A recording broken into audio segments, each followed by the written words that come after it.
ไปน้อยละนา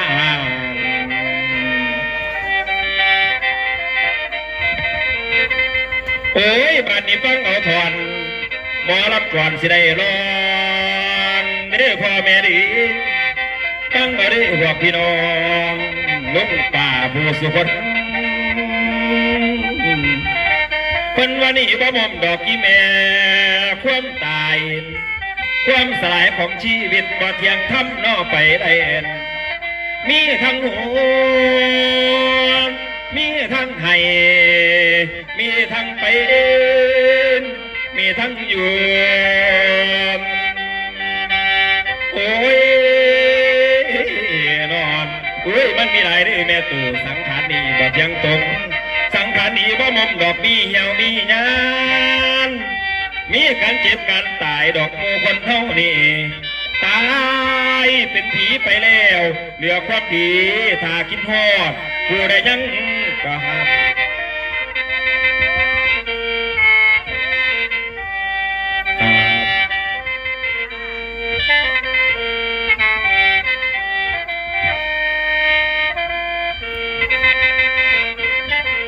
ผู้ใดยังก็สร้างไว้ไว้ทำสร้างให้ผู้ตายสำหรับในมือนี้พวกน้องพี่เลยศรัทธานโอ้ยพ่อสนั่นก็ดีหรือว่าลูกเต้าลูกหลานของคนสุโขสุขนก็ดีเพิ่นได้ทำบุญสร้างกองกุศลส่วนใหญ่เพิ่นได้ทำบุญหาแม่สอนพร้อมด้วยญาติผู้ล่วงลับนับขันสุโขสุขนก็ดีให้ไปขึ้นสันเก่าไปเอาอย่างดอกที่สูงบัดนี้ผมสิห้องเงียเกินเสียงทรงไปตามลืมขอให้ลุงช่วยพัดส่งไปเรื่องหาเจ้าอ่อนถ้าได้ยินเสียงผมลำไปบอกข่าวเรื่องแม่สอนถ้าได้ยินแม่เจ้าเป่ามาแม่พอบนท่านพอสนั่นเป็นไข่อยู่บ้านได้ตั้งแห่งกองทุนเป็นทรัพย์สินเงินทองทั้งข้าวปลาอาหารล้วนแต่เป็นเรื่องของเจ้าอ่อนเล่าทางไหนมาแม่อยู่แก่ไหนเจ้าดูวันเมื่อแม่สอนเองอยู่ตามหัวตามสวนอยู่ป่ามันป่าอ้อยอยู่หน้าหน่อยดวนมาหรือเจ้าอยู่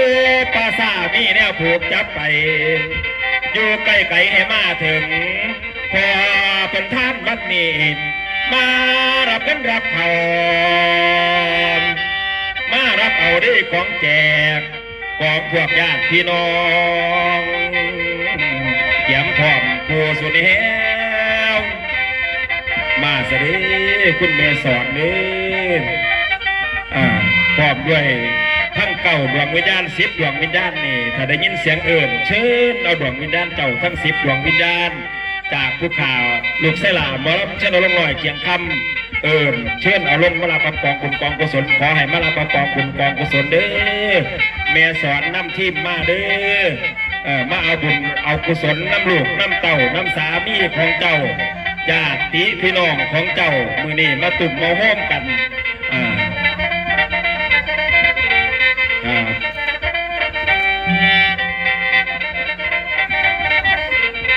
หลวงพี่เกียงไก่โอ้แสดงว่าดวงวิญญาณมีจริงครับวันนี้ผมรับเองนี่แต่คนหัวลุกครับวันนี้แสดงว่าเพิ่นมาอีดีนะครับคุณพระหลวงพี่เกียงไก่เนาะบุญหวานนะครับลงมาลาประกองบุญกองกุศลน้ำเนี่ยเด้อมื่อนี้เด้อมาเด้อมาสามาลงมาลาประกองบุญกองกุศลมากินเข่ามื่อนี้ผ้าเข่าผ้านี่ละข้าวยังมีชีวิตอยู่น้ำกันแต่นั่งล้อมวงกินเข่าน้ำกันนี่ละมื่อนี้คุณพ่อสนั่นพร้อมโดยลูกเต่าลูกหลานของเจ้าได้เตรียมมาให้มื่อนี้ผ้าเข่าผ้าเวียนของเจ้ามื่อนี้ให้เจ้าลงมากินซาของหวานของข้าวอันไหนที่เจ้าชอบมื่อนี้ลูกเต่าของเจ้าได้เฮ็ดมาให้เจ้าละเด้อแม่สอนหรือว่าทั้งเก้าดวงวิญญาณนะครับ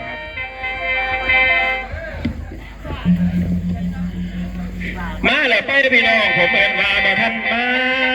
นโอ้ยบุญกุศลเล่าหลายนังสบายอยู่ทั้งคนเราหลังยังเทียมขางพระอินทราเจ้าเห็นบ่ก่อลงมาบ่ได้มีแต่ให้เช็ดน้ำตาลคนท่านนี่แหละแม่ป้าเพิ่นสิปล่อยลงมาคนละเด้อแม่สอนคนบุญคนท่านสิ่งบริขารที่คณะเจ้าภาพลูกเต้าของเจ้าหรือว่าคุณพ่อสนันได้เตรียมให้เจ้าไฟเดือมหยาบผู้ทั้งคุณละหรือว่าลงมาแล้วก็มากินข้าวน้ำกันอันนี้คือสะพานเงินสะพานทองที่ญาติพี่น้องได้สร้างสะพานเงินเพื่อให้ดวงวิญญาณของเจ้าได้ลงมารับประกองบุญกองกุศลกันอยู่ในขันหานี่ละเด้อมามารับเอาสาบัตนี่หลวงพี่เกียงไก่เด้อถ้าได้ยินครับ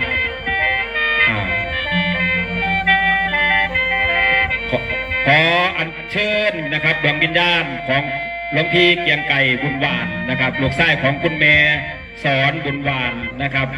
ลงมารับประกองบุญกองกุศลน้ำกันเด้อเมื่อนี้ลูกเต้าคุณพ่อแล้วก็พี่สาวน้องสาวนะครับ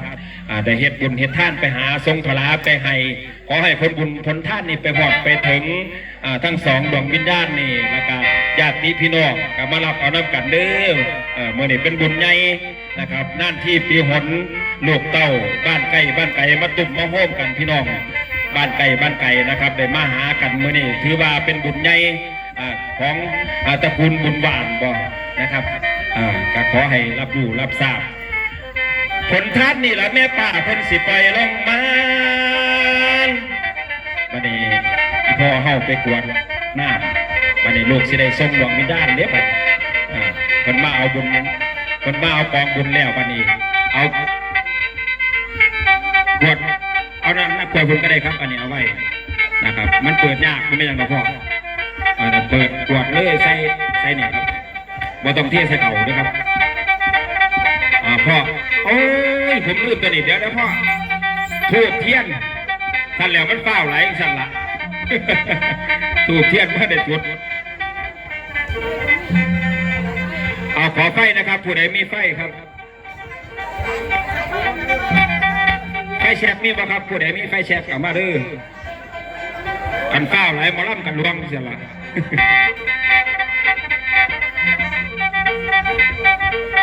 ครับก็เป็นอย่างครับรอได้เด้อ